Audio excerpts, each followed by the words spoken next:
અભય થઈને નિષ્પક્ષતાથી નિરપેક્ષ રીતે વાસ્તવિકતાનો અરીસો રૂપી સચોટ માહિતી લાવતો સત્યની સાથે અભય times.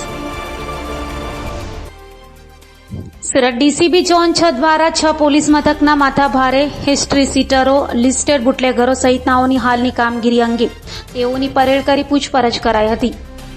Surat DCB zone 6 Rajesh પરમારની અધ્યક્ષતામાં તેમના વિસ્તારમાં આવતા 6 પોલીસ મથકમાં એમસીઆર, હિસ્ટ્રી સીટરો, લિસ્ટેડ બુટલેગરો તેમજ શરીર સંબંધી તથા મિલકતી સંબંધી ગુનાઓમાં અગાઉ પકડાયેલા આરોપીઓની હાલની પ્રવૃત્તિઓ અંગે ઇન્સ્ટ્રોગેશન કરી તેઓને સારા માર્ગે દોરવા અંગે બુડિયા ગામ ખાતે આવેલ રામજીવાડીમાં પરેડ યોજાઈ હતી, જેમાં અગાઉ ગુનાઓ આચરનારાઓ હાજર રહ્યા હતા અને પોલીસની હાજરીમાં ગુનાખોરી છોડી સારા માર્ગે જવાની વાત કરી હતી।